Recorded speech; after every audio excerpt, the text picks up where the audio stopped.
So guys, welcome to our very first recording with Brian Robertson. Is this an exclusive, Brian? That's an exclusive. Yay! It's an exclusive for Brian. So just give you a quick brief out of how me and Brian started to work. Brian came to me about September time asking for some help in his business, but this guy really outshone and impressed me for how amazing he is. So I'm not going to take any limelight, and he's got the glory. I'm not taking any glory from his limelight. He's absolutely one shit-up business owner. And I just thought, Brian, just tell us your journey as a business owner. Tell us more about you. Right, about myself. So I've got 4 businesses at the moment. I'm about to start my 5th one soon. Where do you want to start? Okay, so let's go right to you. Okay, to share anything you want. We've talked about previously, yeah. Okay, so can you tell them the experience that you had in life way before you started your business? Right, so just like a lot of young people in Glasgow, they just fall down the drinking and drugs route. So I never had a job. I had an apprenticeship for 2 years, and the CID showed up at my work, and I was charged for serious assault. So I lost my apprenticeship. So after that, I spent a couple of years. That was about 2006. So I spent a couple of years just drinking, taking drugs, to the point I was in a house when a guy got murdered, and then the following night after that, my friend punched my other pal and he fell on a wine glass and went through his eye. So it was just constant fighting, drinking, taking drugs. And then I think the turning point for me, when my first daughter was born, so you know what it's like when you have a kid, you get chucked out of the hospital at 9 o'clock. So the next day, I never had any money to go back up to see her. So I had to chat like some of my neighbours' doors for a loan of £10. And that's when I decided, well, I'm going to go and create wealth for myself, and I'm not going to be skint all the time. So it was that experience right there. It was that experience, I would say, not being able to get bus fare to go up to the hospital. Yeah. What was the feeling? What did you feel like when that was the case, Brian? Well, I think it was maybe an accumulation. I've been skint all the time. I can remember having beans and toast for my dinner. So, or like not having Wi-Fi, like just all the usual stuff people have. So I think that's probably where the hunger that burns in me, that makes me drive through all the shifts and all the 70-hour work weeks, whatever comes my way. I remember that, and that's what fuels me. What made you go into business? Well, once I got my life together, so obviously I'd lost my apprenticeship, so I needed a job. So I got the yellow pages out, and I used to call it 200 painters a day, just asking for a job. And so this went on for about a week, and then eventually one guy said, "You know what? I'm actually looking for somebody to give me a hand." So he stayed in Yorker. So it was 2 train journeys. I was on £40 a shift. After my train fare and lunch, I was only getting like £20 a day. And obviously I had a kid. I had my own flat. So I'd done that for like a year and a half. And then I moved up. I wanted a pay rise, so he wasn't going to give me it. So I got the yellow pages out again. I started phoning more painters. And there was a guy, Alec, that I met. And he said, "Look, I'll give you £50 a day." And I remember the first day he paid me in an envelope, and I went in the toilet and counted it. And I was just loving it, like £250. I couldn't believe it. Wow. And I stayed with him for about 3 years, and he really taught me like the trade. He was a small company, so there was no hiding. It was like you're on the tools every day, you're learning. And then from there, I went in our painting company. I was on £300 a week, so I was loving that again, another pay rise. And then right up to I was getting like £450 a week with the latest company I was in, which is quite good for a painter through the books. And I went, "No, what? All my old bosses had nice houses." So I said, "I want one of them." And it was January, which is quiet for tradesmen. So everybody around me was urging me not to do it, saying like, "You're in a high-paying job at the moment for what you're doing. Don't bite the hand that feeds you." But I knew I wanted what they had, so I just took the risk. And that was 5 years ago. I took the risk, so that's going well now. So you're in a job, and people are saying, "Don't take a risk." Yep. What made you not listen to them and take the risk? I don't know. I've always had hope of a better future. where I was getting £40 a day moving up a level. And even when I was getting paid a good wage, I had hope that I could do more. But I believed that I could have it. My bosses had the nice car, the nice house, the stability. So it was their belief. It was a belief. I was hoping. You was hoping, but you believed in yourself. Is that what you're saying? Yeah, I believed in myself. I knew I could work hard. I'd proven that by working with my bosses. So I knew I could do it. I didn't know how I was going to do it. I just went and done it. Like, I just knew I would find a way. I'd figure it out as I go. Love that. Fantastic. Okay, right. So what transition then from you believed in yourself, from hoping to then just doing it? It's a hard one because it's like just doing it's hardwired into me. Like now, I don't even think about this. It doesn't even enter my head. I just do it. So maybe it's just something in my mind that's always had that just do it attitude. I believe what's the worst can happen. Like I end up back working for another company. I've got or I could work anywhere. I could fall out and go and work in Asda. I could get a wage somehow. So if it doesn't work out, there is no downside. At least I tried it. I love that. Absolutely love that. So where's that mindset even come from? I don't know. I mean, growing up quite rough, I suppose you've got to be hardened to like failures. You're used to it, so it's not like it doesn't become scary anymore. I think that's maybe where it comes from. Okay. So I know that I'm from the scheme, and when I remember being from the scheme, but mine was in the council estates in Barnsley, I was always challenged. Like there was a hierarchy. There was always challenging to bring you down, so that they can have more power over you. And there's like a study, like if you try and leave a group like that, I know you see in America, like once you're in again, you can't leave it. Like I remember when I was leaving that life behind, but I was becoming a target because they're now feeling threatened by you leaving the group. So it's like they don't like it. And I see that happening today. Some people that are still in the bubble, and when they try and leave, they actually become like a target, if you know what I mean, because you're not doing what they're doing, you're not drinking, you're not just wasting your life. You start becoming a threat. Yeah. So anybody... It's hard to get out of that environment. It's really hard to get out of that environment because of that. So if is anybody out there who was in your situation that they're in now, what would your advice be to get out of that group? What would they have to do in actions? It's a hard one because we even been like chatting to my mentor. He was in the same situation. He's got his own business now. He was actually stabbed 8 times for leaving. So it's like it is a tricky situation to navigate yourself out. But it is doable and it's worth every bit of it leaving.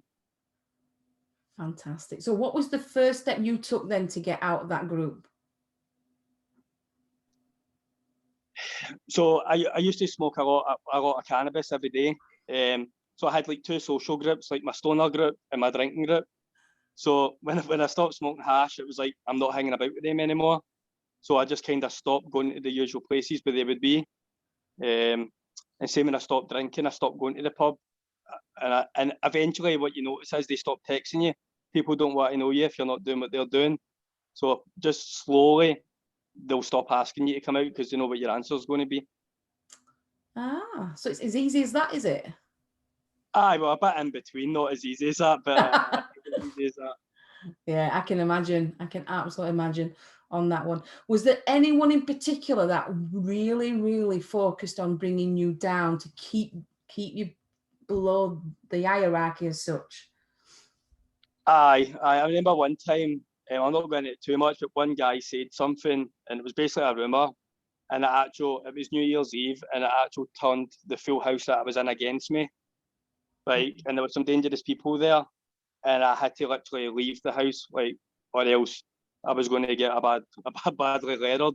And that was all because I was hanging about with new people, and he didn't like it because, like, the week before, I said I was leaving the house we were in. I said I'm going to go and see such and such, and he didn't take nice to that. He's like, "Oh, so you fucking off leaving us," sort of thing. And I could see it building up. I could feel the tension for me hanging about with new people starting to begin. I get you. Okay, cool. Guys, if you've got any questions, any of you guys got any questions? No, you're okay. All right. Please feel free to put any questions in the chat box. That's really great. Tracy, you got any questions from the Facebook? Nope, can't see any. Okay, awesome. All right, Brian. Okay, let's go for it a little bit in a different way. What is your why? My why is like, so I grew up in a poor background. So what I want to do is create generational wealth. So what I'm doing today, my 2 kids are going to come into and have a better chance, and then their kids will come into it as well. So like the poverty stops with me, like the poorness and with my family stops. And then like a guy told me a story like how his granddad started that and how all his kids are in high paying jobs now down in London. They have their own businesses everywhere. So I see myself like his granddad. I'm the first one in line. So what I do then now will pave the way for my kids and then their kids. Fantastic. Where did this idea even come from? I don't know. That's just what I want to do. I want to give my kids obviously a better start than what I had starting out. Love that. Okay, so that's your why. Yep. How can you bring your why into your mission? What do you mean by that exactly? So you've got your why, that's what you really want to do. How can you make it absolutely possible? So what I'm doing, so I had my first business, it's my paint and decorating business, what I've had for 5 years. And I just thought as a business owner, I just had to have one business and that was it. But when I was working with yourself, what I realised as well is I don't have to be in the business. So when I finished my 90 days, I've not been on the tools ever since. So like today, my workers are out doing empty flats, which is still allowed in lockdown, making me money. And every other business that I'm building now, it's with the same mindset is how does that business run without me? So I'm on the outside making it grow, and then I'm just starting more. I keep just looking for the next business because I'm just going to replicate that. So how easy is it to make £1,000 a week in a business? It's very easy. If you have 5 businesses doing that, you're on 20 grand a month. When you start playing with that kind of money, you can then keep getting into bigger and better things like property and start having just passive income. Absolutely brilliant. Okay, so tell the group a little bit more about your businesses. What does each one of your businesses do, Brian? It's my first business was my paint and decorating business, and when I was a painter, I always knew that was going to be my dinner ticket into more. So I trained jiu-jitsu for a hobby, and my coach was renting 2 different gyms at the time, and we were just at the end of the session one day, and I said to him, "Why are you not doing this yourself? Get your own place." And like a lot of people starting out, they're scared to do it. I said, "Well, what about if I take all the financial burden? I'll put the money up front." "Will you do that?" he says. I said, "Aye, I'll put the money up front. You're the coach, you're going to run the gym." So I put 10,000 down. We got our own place. And it's even thriving through lockdown. We still have 50 paying members because of the environment. Everybody loves it. So that's my second business. And I've done the 90 days with Paula. The first lockdown hit and all my painting work cancelled. So I was in the house scunnered, like what do I do now? So I was just on the internet looking at other businesses, and I seen that balloons were quite busy. So I was like, that's what I'm going to do. So I sat in my room for about 2 weeks, 24 hours a day nearly, studying balloons. I was on YouTube looking how to build them. I started joining Facebook groups where balloon people are in. I started messaging people. So I got people on my side that were showing me how to do things, so I could use them as mentors in it, which I still do to this day. If I need any solutions to problems, I'll give them a phone. And that's how Air Occasions was born. With the chef's meal prep, using the same idea I done for the gym, I phoned an old childhood friend of mine who's a chef, who's been a chef all her days, and I said to her, "How do you fancy setting up a meal prep company?" And she's like, "What are you talking about?" And I just told her my idea, because I used to buy meal prep, but the girl was always late, and I thought I could do this better. So that was actually when I first started the 90 Days with you, Paula, wasn't it? The chef's meal prep. Yeah, it was just starting out. And within 12 weeks, I've got my own shop. We were doing 400 meals a week, which is 60,000 a year turnover, just based on the first couple of weeks of starting out. And she's just handed in a resignation for her job. So you'd have probably worked there forever, but just having a conversation, I went in, told her what we're going to do. She's now going to be working there full time. She's chasing her passion every day. and she can't believe her luck. It's been like, what, 4 or 5 months, and she can't believe how well and how good the future looks and what other plans we've got for the meal prep. So that's the bulk of the main 4 that I've got now. So I was a white belt in jiu-jitsu, and I opened a jiu-jitsu gym. I couldn't tie a balloon, and I opened a balloon business, and I can't cook, and I've opened a meal prep business. So you don't need to have the skill of what you're opening. It's what I learned with Paula. Leverage is a big thing. And just selling people an idea and being able to financially back it up is what's got me to open up the other gyms and have partners in it. Whereas I'm not only accountable, I've got somebody to bounce off of. I'm not putting in all the work, they're too putting in a lot of the work, so it's not as much as a burden on myself.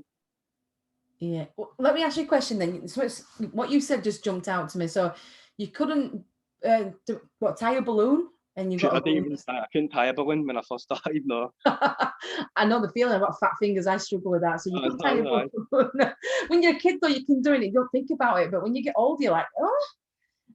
So you couldn't tie a balloon. You couldn't do your jiu-jitsu. I was a white belt in jiu-jitsu, so I was just starting out. And then you couldn't cook. You can't cook. Tell me, how the hell have you managed to build 3 businesses when you can't do the job? Well, Air Occasions was slightly different. I had lockdown on my side, so I knew that I was going to learn a new skill. So I just had to look at something on the market that's popular. I mean, there's birthdays every day, like it's mobbed, like it's crazy balloons right now. So that I did learn. I sat time aside to physically learn the art of it. But with the grappling, it takes 10 years to be a black belt, so I didn't have 10 years to learn. So when the opportunity came in front of me, I snapped it up. And same with the meal prep. Like, to be a good chef takes years and years of honing your craft. So what I did is leverage what I could do, and thankfully through the painting that I've earned a bit of money where I can financially back stuff up. Also, I know how to get sales. I know how I've built one business, so I know the system that I use, so I can replicate it again. So I can install confidence in people to believe in me, and that I can take me and them on a journey to get financial success and to give them a better life. Because like my partner's in a full-time job, she would have been there until she retired. So I was managed to talk her into, look, come with me, believe in me, put a bit of hard work in at the start, and I'll get me off the tools. Well, I'm not going to be on the tools, but I'll get you off the knives, and I'll get chefs in place of your job, and you can do what I'm doing now. And then we'll build more businesses together. We'll do what we're going to do now, and we're going to do it again together. So I just sell them that dream. Absolutely love it. Right, let me ask you a question then. What's been the advantage of you not being able to do the job when you've taken over the business to run it? Millions. Like the chef's meal prep alone, like the legwork in the background. Like, so you've got fresh food, so you can get a courier to deliver it, but how do you keep the food fresh? So my job's basically been like sourcing products, like temperature controlled packaging. And then you find the packaging, but you've got to get them at a cost that you can charge the customer and keep your delivery cost low. So if I was on cooking, like, say, trying to find all this out, like, and resourcing it all would just be nearly impossible. So we've actually grown at a rate that's double that anybody could do on their own, because while she's dealing with the cooking, I'm dealing with all the business side. So products, who we're getting for our meat suppliers, like the packaging, website, what's our sales strategy. I'm dealing with all that while she's dealing with the actual cooking the product. So you're definitely working on your business there then, from the sounds of it, Brian. But that's my only job now. Same with the painting. Like before, I was just pricing jobs, but now when I price a job, it's all wrote down. I print it out. I get the customer to sign what job's getting undertaken. I can also give the customer like timesheets. How was my workers? So if my workers are slacking or whatever, I don't leave the will. But if they did, I can catch it early on, because I'm actually getting the customer to let me know what time of day or when were they leaving, how was the standard of the tidying up, rate the tidying up out of 10. Being able to do all that admin side of things, have all this paperwork in place, I can keep an eye on my businesses without actually being there. Yeah. Okay, before we come back to your new businesses, let's talk about what it was like in your old business before we even met. Yep. How did you get suckered in to be working like 70, 80 hours a week in just that business? I think back to the days. It gives me pains. It's just like any business owner. I think you just get caught up in it. You get so sucked into it. So I'm on the tools every day. I'm also out in like pricing jobs. So when the work's finished, I've got 4 jobs to price. It can take 3 or 4 hours all over Glasgow. You spend 20, 30 minutes talking to the client. The time you get home, you're shattered. You'll maybe fall asleep and then forget to send the quotes out. And the next day you're in work, I'm sending the quotes while I'm working. And then constant messages. And then what happens is you forget about people. You can't do it all. So you start forgetting to send quotes out. You start missing work. You start losing customers. And you have a fear of letting other people do the work. You think it's only me can do it. Because it's my company, I'm going to give the best finish. It's only me. And you start not trusting other people. So you start just putting roadblocks in front of yourself. Like I used to believe like you'd never be able to come off the tools. There's too much going on in the business that I would have to be there and watch every day, when it's not true. It's the worst thing you can do, really, isn't it? Yeah. Since I've been off the tools, my life's been so much better.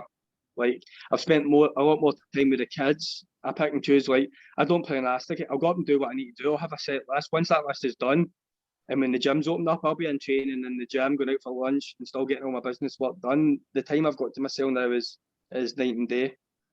Absolutely love it. Absolutely love it. So, right, let me ask you a question then. You were stuck in your business because you were doing the work. You were being that job owner rather than the business owner. What's the one smallest thing you would recommend any business owner who was in that situation for them to come out and work on it? What would you get them to do? The one smallest thing? It's a very hard one because I think you've got to go through a mental barrier, but you've got to break that down. But the biggest one for me was coming on the 90 days with yourself and learning about leveraging and how you can use other people's skills to your advantage. I mean, that was the biggest one for me. Once I started doing that and delegating jobs to people and actual building up the trust and seeing, look, this does work. So I would say start leveraging people and start delegating tasks and sit back and watch somebody else do it, because you don't always need to do it. So this makes me laugh, right? Because you're absolutely spot on. But I always get this. I don't trust anybody to do what I'm doing. They're not good enough. Yep. How would you transition from that mindset to, you know what, I've got to let go for me to grow? Yep.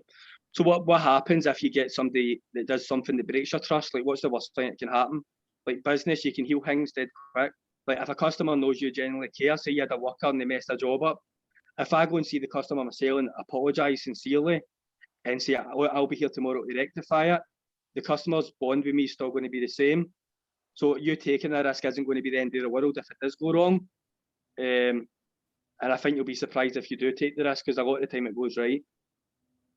Yeah, absolutely. But it can go wrong, but it's not the end of the world when it does. You just be there to fix it and be there to show the customer why they employed you in the first place. Okay, right. I just want to, can we just pause there for a second? I just want to come to the people that are watching this. Guys, what questions do you have for Brian so far about what we've just discussed? Lee, I'm sure you're the quietest one here. Come, and I know that me and you've been chatting. What questions have you got for Brian? You're just on mute, darling. Hear me now? Yeah, that's it. Yeah. I actually see quite a lot in myself and Brian. He's where I want to be. So even having chats with him and stuff, I've took a lot on board and what he's saying. Going on to what he said there about like try to take the back seat and let other people do it. I've tried it to a certain extent and it never worked. But it means when I go to do it the next time, I know and basically learn from my mistakes that it should work this time. So there's a lot he's saying that I can relate to. Yeah, absolutely. Totally get it. Do you have any questions for Brian, Lee? No, I think he's covered quite well, to be fair. And I've had a chat with him outside that as well. So no, I'm fine. Yeah, absolutely, no problem. That's brilliant. Thank you, Lee. I don't know if Michelle, I know you're driving, sweetheart. Are you able to come on the call, or is that too dangerous? Yeah, no, I think I'm okay. It's just my sat nav might think, so I'm just going to pick up some stuff. I think for me at the minute, I have a job, a full-time job that I'm working, and I've started a business that's going quite well, and my husband has a business as well. And it's that, for me, it's the letting go of my full-time job to let my business grow. I'm finding quite hard, probably because I'm really stuck on the security of a salary. But I enjoy the side of owning a business, but I'm doing all of it, every bit of it, plus a full-time job, and it's tough right now. So it's just getting to that point where you think you're not going to, take on the business and then basically disadvantage yourself by giving up your salary, and then maybe the money isn't in the business that you think is there because it's quite young, the business. So I don't have accounts, or I'm not clear on my profit margins. So all those things are a bit hard just now. So this is a really good question, what Michelle's going to ask, because there's a couple of you guys on this call that are in the same situation. So Brian, how the hell can Michelle get out of her situation from your point of view? But I've got experience with this because the 3 people that I've linked up with have now been leaving their jobs. And I remember when I first started as well, and don't get me wrong, there was when I first started out, I wasn't getting paid as well as what I was working. But 5 years on, like 6 figures, like it's worth every bit to put all your energy into your business. And I don't care what salary you're on. If somebody offered me a £250,000 salary tomorrow to come and work in a cushy wee job, I would say no, because the opportunities working for yourself and the fulfillment you get is out. I mean, to always have hope in the future, what you're building and where you're going is so much better than a salary. Like tomorrow's always going to chase a dream every day and wake up tomorrow knowing I'm chasing my dream and going after all these businesses is worth more than any salary. Love it. And you can take calculated risks, like even though like you're still in a salary job now, so you could, whatever you're doing is somebody, a friend, anybody in your family, like start teaching them what you're doing so they can start covering some of it while you're working. Because I've done that as well. I don't think what I'm doing is particularly difficult. I have my own wee bit of style on it. It is a trust thing of, what if my kit gets broken? What if they don't do a good job? What if they don't set it up as well as I think I would have? But I know if I don't get over that, then I won't go any further than I am right now. And I'll probably end up going back the way because I'm going to burn out in my main job and this won't progress. My husband's in the same boat. He's a landscape gardener and he's really, really busy, but he is the main landscaper. He's doing all his admin. He's doing all the price work. He's doing it all. And the two of us are just like frazzled. But it's really interesting listening to because you literally, you've been through the transition. And I like, the calculated risk. And I love the looking at people and, kind of maximising their skill set and supporting them to get where they want to. And I definitely think the avenue you've went down is definitely where I'd like to go. But I just need to let go of bad habits and perceptions in my mind that, you just have to go for it. Like you say, I have a career, that I have a qualification. If it doesn't work for me, I'll always have a job. So if I don't try, I'll never know. So I just have to go. But it's been really good listening to you. And sorry, I'm driving about. And it will work for you. There is no if about it. See, if you believe in something and you go and put your energy into it, it can't fail. Mm-hmm. It just can't. Yeah. That's fantastic, Michelle. Fingers crossed. I'll get back to you two need to hook up, by the way. So he said, yeah, I would definitely be interested. Yeah, that'd be great. That's fantastic. I'll get back on my sat nav because I need to go and pick my stuff up. Tracy, you've got a hand up. Yeah, so Susan in the Facebook group has asked a question. She said, did you have a problem initially bringing others in to do the work as clients? And did you sometimes get attached to you in the quality of, and do the work as clients sometimes get attached to you in the quality of your work? Interesting question. Yep, so I call my painting business Brian Robertson Decor. So you can imagine when Brian doesn't show up. Right. So that was one of my biggest mistakes, calling it after my name. So how I mitigate that now is when I go out and price a job, I'll give the customer the sheet of paper that I say that I printed all my stuff, what to expect, when do we show up, who will do the job. Well, it'll either be myself, Brian, Jim or Jenna.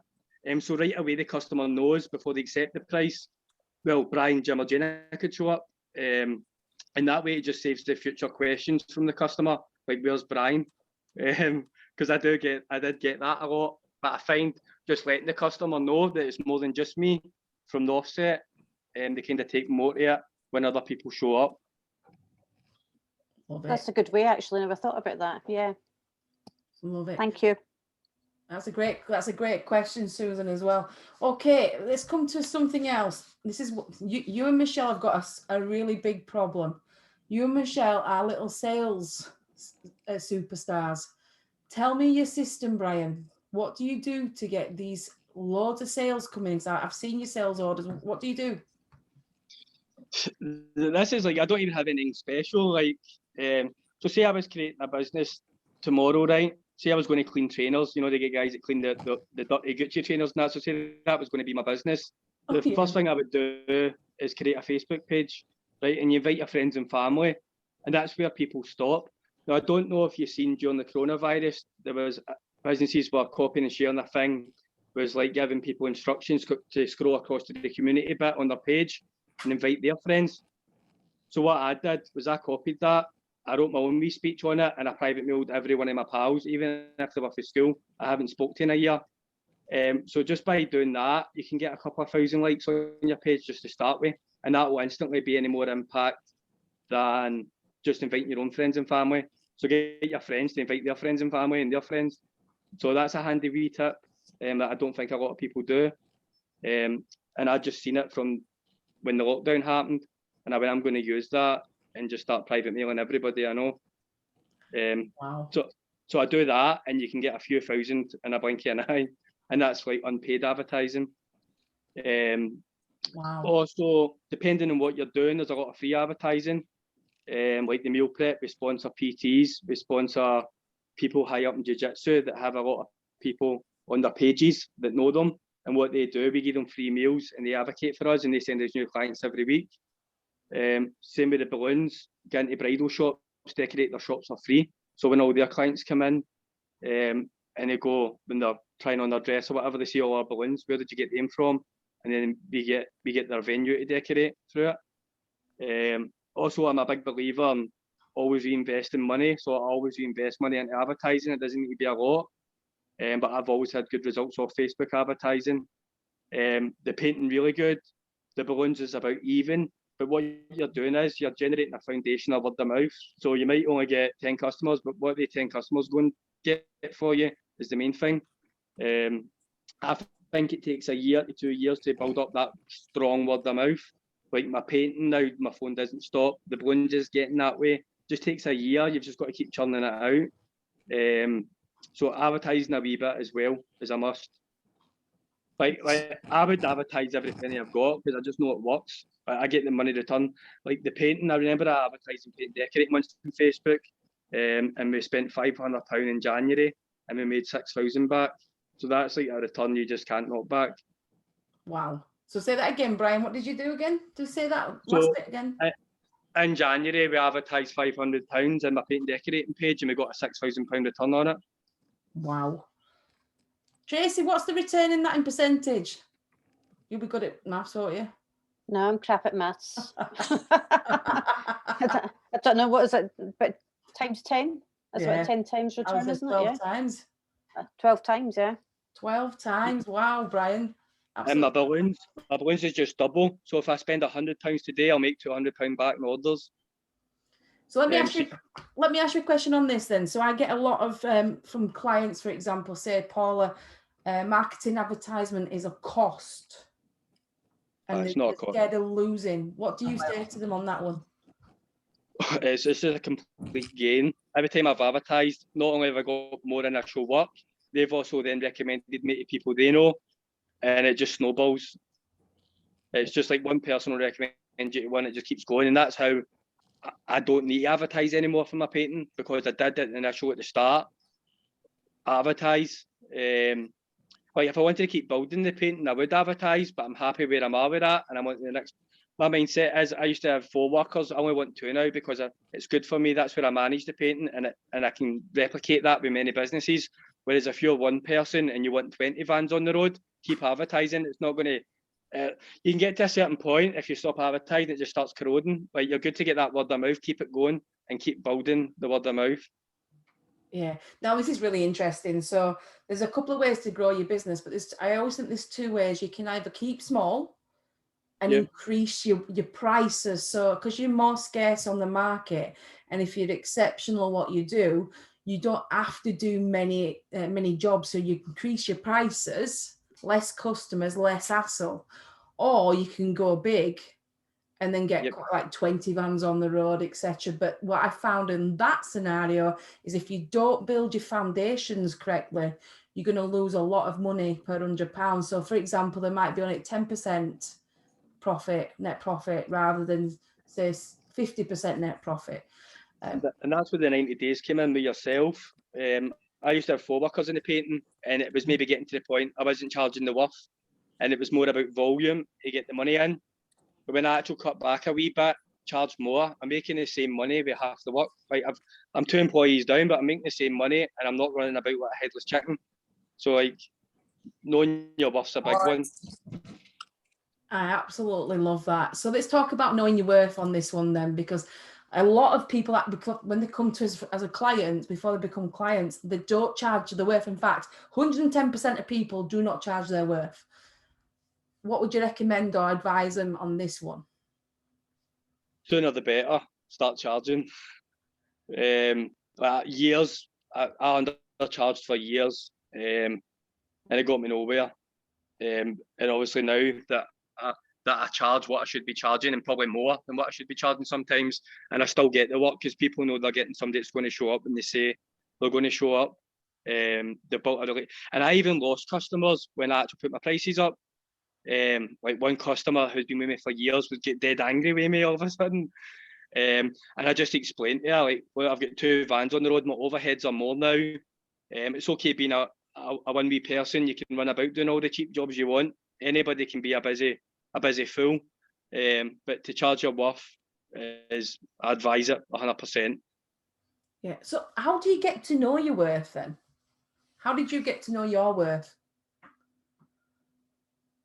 That's a hard one. But I've got an initial what I want to make out of the business a week, what I'm happy with, and then I've obviously got my overheads on top of that, and then a bit of profit going to the side.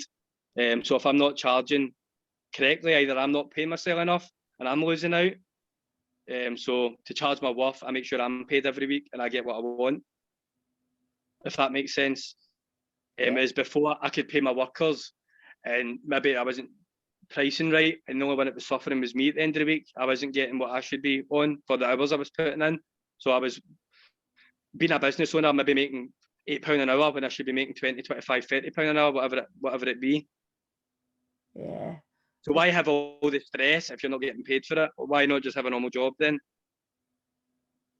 Love it. Absolutely love that. So that's a really good thing. So pricing then, Brian, from what my experience with business owners is, they're like that. I should be pricing that amount. How do you price up a job? Well, it depends what business it's for. So if it's my painting, obviously go and see the people, and I'll spend a wee bit of time chatting with them. I don't just mention the sales straight away. What you've been up to today, how you cope with lockdown, what you do yourself, however it be, if it's for a real estate agent. And then I'll just let them know what I'm going to do. I'll tell them exactly what we're going to do in the job. So what a lot of painters don't do, they'll come in and just say, right, we'll decorate this room, it's £200. Whereas I'll show them, I'll say, like, see all your woodwork's got gaps in it, I'm going to put decorators caulk in that, there's a wee stain in the ceiling, I'm going to seal that. And I'll just go through it top to bottom with them so they know they're getting value. Instead of just coming in what I used to do and just say, right, there's your living room, I'll text you a price later, going away, texting a wee price. Now I'll tend to stick about a bit and actually show them what I'm doing for the money so they know they're getting the value. Fantastic. Brilliant. Love that. Okay. Right. If you had your time again, what would you do differently in business so that you can make more money and work less?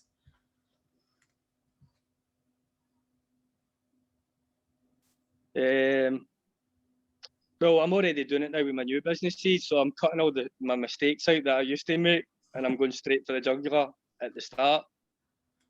So just the things we've spoke about, like knowing your worth, knowing my strategies and how I'm going to start a business, how am I going to get the most free advertising that I can get, and the amount of free clients that I can possibly get at the start, because that's crucial. Because like the meal prep we started with no investment. Everything was just done free to begin with, and so was the balloons, and I built client bases up without spending a penny. If I start a new business, I always say to myself, I want to do it from scratch and not just always come in with money. And money just solves problems, but it's good to actually go and figure it out. So I just having these systems that I've got in place. Love it. Well, what's the plans for you? Vending for the meal prep? Have you sorted that out yet? So that's one of the ones that are on my list. I'm going on a spray plaster course, so I'm going to get into plastering to add it alongside my painting, because I think they go hand in hand. So it's like £8,000 for the machine. It's German technology, and you can plaster a living room in an hour and a half. Well, it takes a traditional plasterer 8 full days, and then it's got to dry for 5 days. The spray plaster, you've got to have 2 visits, but it's just 2 hour visits, 1 hour, and it's 60% stronger, 90% less mess, and just makes sense. So I'm going on a course on the 27th of March for that. And with the vending machines as well, so I want to get vending machines for the meal prep and put it in like warehouses and call centres. Obviously, the lockdown, staff aren't really in the office, but when it opens back up, so 400 meals a week, which is very easy. You can do that without trying. Is £60,000 a year in revenue. Even if you've done half of that out a vending machine, which is so easy, because people are fed up with snack vans. If I can have 5 different meals in the vending machine changed every week that's cooked by a chef, which is fresh butcher meat and produce, I think people are going to take to it. And employees, the benefit for them is people aren't eating junk all the time and they're not tired. So they're getting good food in them and it's tasty food. So I know it'll work. So say you get one vending machine doing 200 meals a week, it's 30 grand a year, get 20 of the vending machines, and then you're going on to the 7 figures. Like, just why stop at one vending machine? 10, 20, 30 vending machines all over Scotland. Love it, love it. I absolutely adore that. That's absolutely brilliant. So on the back of that then, where do you see your business in 3 years' time? Well, I reckon I'll be on a £250,000 salary in 3 years' time. Yeah. But that's straight up. Like my goal was always 5 companies, £1,000 to myself, which hasn't been greedy, and then keeping the rest in the businesses for expansion and so they can expand inside themselves. So even 5 grand a week over 4 weeks is 20 grand, which is so easy to do. And 20 grand a month times 12, what is that? 230, 210? Jason, what do you think? Yeah, love it. Okay, so that's where you're going to see your business in 3 years' time, earning that amount of money. Where do you see your business actually doing? Where would they be in their marketplace? So once I do that, I'm going to move on to bigger businesses like play centres, like Adventure Planet and Cumbernauld. These things take like 6 figures to start up. So that's my goal. So I always thought, how does somebody for the scheme that's poor get wealth to start playing with the big stuff, like buying houses and that? So mine was build one company first, to build more wee companies, to then start building bigger wee companies, and then just moving up the chain. And then I'm going to start getting into play areas, opening more gyms up, and playing with bigger stuff. Once I do all that and they're all running themselves, I'm going to, as I said, I was on a talk last week with young people. My passion is helping people think like myself that are maybe just need a bit of compassion in their life and a bit of encouragement, and go back and teach people. Like maybe do week courses where I just get young people in a room and set a business up for every one of them by just showing them my method and getting them all, people that might not have the education or whatever, helping them out. That's what I want to be doing when I'm 40. Wow, absolutely love it. Okay, just pause there then. Guys, who has any questions? What questions do you have? Tina, I know that you've just moved. What questions have you got for Brian? Just scratching my knee there. But well, Brian, first of all, I could have been doing my painter and decorator, so I'm raging. I'm just finding it right now because that's been a bane in my life for the last few weeks. What was the timing between your businesses then? If you've got 5 businesses, like What was the timing between starting So up new ones? the painting was 4 years, and then the other 3 came a year in the 1 year.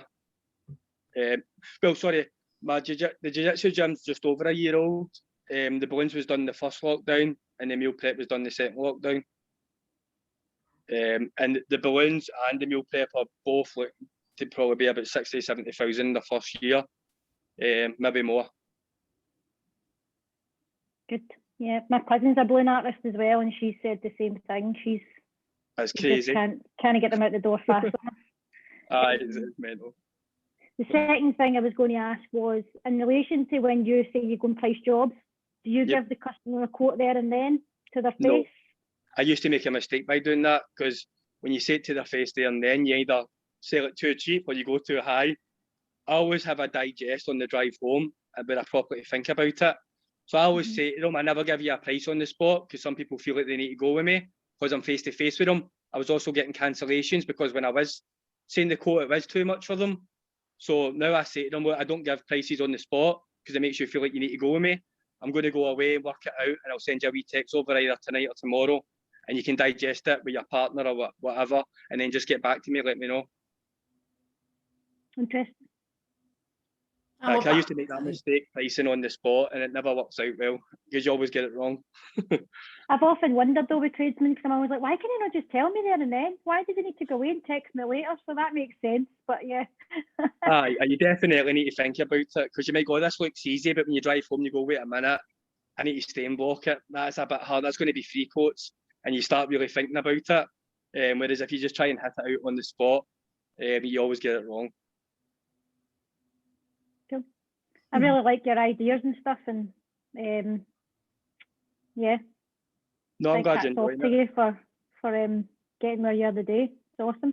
Well done. Thanks very much. Cheers. I think being from the scheme and actually coming from nothing is where a lot of people are successful, to be honest, because they don't have the fear as much, because they've already been at the bottom. And you've got the fight in you. Like, you've been fighting your whole life, so you can fight on. It's not a problem. And like you say, you do whatever it takes to earn money.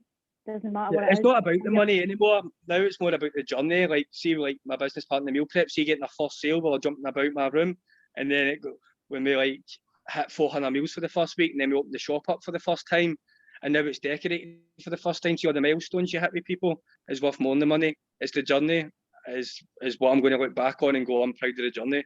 The money now that I've got money that I'm not super rich or nothing, but I can eat, I'm comfortable, I can get what I want. I don't care about it anymore. I'm not materialistic. I don't buy designer clothes. I'm not looking for the flashy car. I'm more looking for the journey now, and it's more money's just a benchmark at how good I'm at in business, where I'm at. Like, that just shows me a marker of how good I'm at playing it. Love it. Brian, absolutely love it. It's so fantastic. So this is what I love about you, right? It's more about the journey now, which I totally understand. And when you're jumping about, when you've got your first client, totally get that, because I jump about when my clients get amazing results, you know, that you broke our 90-day record. So I remember that day when I was like, I don't think you're good enough to break my record. Are you going to do it? And you did it. What made you do that? Because I wanted to break the record and make it hard for the next person. That's what I was saying. Like, I'm not going to make it easy for the next person. Looking back, I could probably have done better if it was me today. But no, the 90 days is what shaped a lot of what I do now. And that challenge brought in, I'm so competitive. Like, this is one of the main reasons why I'm so successful in business. But even the meal prep, there's other companies that don't know me. I don't know them, but I've got a list of them on my door, and I've got an order of who I'm going to beat. So I've marked them out of 10, what I reckon they are. So some are really good, like, say they've got a website, they had a website that was better than us, so they were better than me, so they're up on the list. And then one by one, I'm ticking off, and I'm jumping above them. There's some real good competition out there, and some really great companies. So when they put a post up, and I know they're doing something I want to do, it just gives me the hunger. I'm doing that, and I'm chasing them. So I love that. Right, let me talk about the competition then, because quite a lot of business owners tend to get distracted by the competition because they're in a scarcity mindset. Yep. How do you deal with that? Well, see what I hate? Even the balloons, I'm on a lot of balloon groups, and people moan about new people starting up Like, why is there so many people doing it now? And they're just moaning and moaning and moaning. And I'm like, that's the wrong attitude. Like, I'd rather help people that are starting out in the same field as me. If I can pass on something that's going to save you 3 months, it doesn't threaten me. I like the competition, and competition makes you raise your game. So see if you're getting sloppy and lazy and your competition's doing something, it just brings you up with them. Like, I actually noticed that when I started the balloons, there was people that I know that done balloons and they started raising their game because they seen me doing it.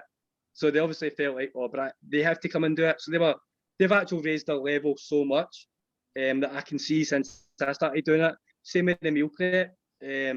A company that I used to use in that, you can tell they're looking at our page, because actually, when I invite everybody to start, I invited her into it by mistake. So she obviously knows that I do it now, so I can tell that they keep tabs on it. And again, she's raised her game. They've went to new heights just with the threat of somebody else coming in. So I think competition definitely keeps you on your toes. Absolutely. So it's a bit like it's not something to be scared of. It's not to be scared of, or it's not to look down on or bash people for starting out in the same field or anything. It should be welcomed. Love that. It's a bit like Messi and Ronaldo here, but both need each other to become the world's top player. But without each other, they become just... You go stale. Yeah, I like that. How do you deal with competition's prices? I don't really pay attention to it, to be honest. I know what they're charging. I know roughly at the high end of the market, the bottom end, and who's in the middle. But like my painting's kind of coming into the high end now. It used to be the middle. The meal prep starts out slowly every year or every 6 months. We do a 25% increase, or slowly as you're coming along. And like the meal prep, we do 10 meals, you get 5 free soups now. That's going to end soon. That was just at the beginning. It's pulling all the new people in, but eventually you've got to start marking it up anyway, regardless of what your competition's doing. You should just do what you want to do. Love it. Absolutely love it. Okay. Tracy, do you have any questions? Yeah, hi Brian, I loving your story. I just had a couple of questions actually around the strategy. So when you're thinking about a new business, what goes through your mindset in terms of how do you identify that's the right business for you? Is it an alignment thing in terms of I'd like to make balloons? And then what do you dive into to sort of validate that's a good idea and you'd be accepted in the marketplace based on your thinking? For one thing, what I do is if I've bought a product before. So I used to buy meal prep and I bought balloons for my kids. So I knew it was something that I would buy. So that was a good indicator. I also just browse about Facebook, looking at all different businesses. I see the interactions in it. And if I fancy it and I go, I think that would be busy and there's a real need for it. Like, people are forever wanting stuff done for them now. Or like social media. People love balloons to put it on social media. People don't want to cook anymore. So anything that makes people's lives easier or makes them feel good that they want to show it off on social media is good ones. Yeah. Love That's it. a good idea. So what do you then do? So for example, the balloon one or the meal prep one, how do you then get to the point of thinking, right, how do I start this business? I know meal prep would be fantastic. How do you dive into that to work out what the starting point is and how you go about it? So balloons, when I realised I wanted to do that, I started joining groups on Facebook where balloon businesses were already in it. And I just watched all the conversations, searching through it all. And then like people were getting advice, like go on YouTube, you learn that way. So I started typing in building balloon columns, number columns, bubble balloons, and I just started learning it. And then again, I went back on the Facebook group where were people buying the balloons and people were recommending wholesalers. So I just bought a whole load of stock and just played about with it in the house to YouTube, and that's how that started. The meal prep wasn't really that hard. I knew I wanted to do it because the person that I used to go to was always late. And it was very easy. Phone a butcher's up. Can you supply me meat? Yes. Phone a produce company. And then that was it, really. I think, like, say tomorrow I wanted to learn how to do cakes, for example. I would start seeing if there is anything on Facebook, group-wise, where cake owners go. If not, I would start studying people's Facebooks. I would start hitting YouTube up. I'd start finding out wholesalers. Where's everybody buying their stuff for? And then I would start looking at courses. Glasgow cake courses, there's plenty out there because I was thinking about cakes at one point. I was going to go and put myself on a course, how to do cupcakes, how to do cakes. So there's definitely, you can learn anything at all, you can learn it. That's great, thank you. No problem. I absolutely adore your mindset, Brian. It's absolutely like what a top entrepreneur mindset would be like. They would just learn it. So I just want to see, that's just, I love that. It's absolutely class. Right, one last question. What are you not doing that you should be doing right now in your business? This is a hard one because I've got a list every day that I need to do that I'm working through. Like I've always came from like a physical working and transitioning for me, like learning how to get a website built for myself and like CPR systems, like you put emails and then I can then email all these customers deals, like learning all that is what I'm forever doing now, and that's what I should be focusing on and doing. That's really it. Learning all the technical stuff of things, being better at the numbers, being better, like sitting down, working out profit margins. I'm just a doer, but now I'm trying to learn the stuff behind the doing that makes sense. Like I'll just go and do stuff without any like but now I'm thinking about what's the profit margin in that. It takes that to make a meal, break that down. Whereas before I would just do it. So I'm learning more on that. I should be doing more of that. Totally get that. Totally understand. Wow, Brian, I've been absolutely blown away by how amazing you are. It's been good. As I say, this is a challenge for me. I'm an introvert. I'm not a public speaker by any means or better than anybody. So this has been thankful for you, giving me the opportunity to come out my comfort zone and challenge myself again, doing something else. No, I know that I know this sort of thing's challenging you, and we've got our massively brilliant video expert right in this session today. It's Janice, isn't it, Janice? Janice, just unmute yourself. Oh, thank you for that. Yeah, I'm blown away by Brian's energy. My God, he's never stops. Send some my way, please. So while you're unmuted, Janice, let me ask you one question. What have you learned today from Brian that you can take into your business? Everything's doable. You can learn it. And yeah, I mean, he dreams big. He's got a big dream that keeps him going. Intergenerational wealth, you know, and you can feel the energy, you know, it's catching. Certainly is, isn't it? Thanks for that, Janice. Well, guys, I just want to say a massive thank you for you all. We've been amazing. Thank you for participating and asking the questions. And a big thank you to you, Brian, for sharing your story. I know that you'll inspire many of us. So thanks so much. I really appreciate your time. No, thanks for having me on, Paula. And as I said, if anybody at any time wants to speak to me, just let me know. I'm happy to help anybody at any time. Nothing's a hassle. Oh, thanks, Brian. Appreciate it. Next week, we've got now Scott Weir, who owns Pillow. If you've heard of Pillow Partners, he's going to be coming along. He's got a high standard to meet already, thanks to Brian. So thank you, Brian, for setting up that standard. Really appreciate it. Thanks very much. And I'll see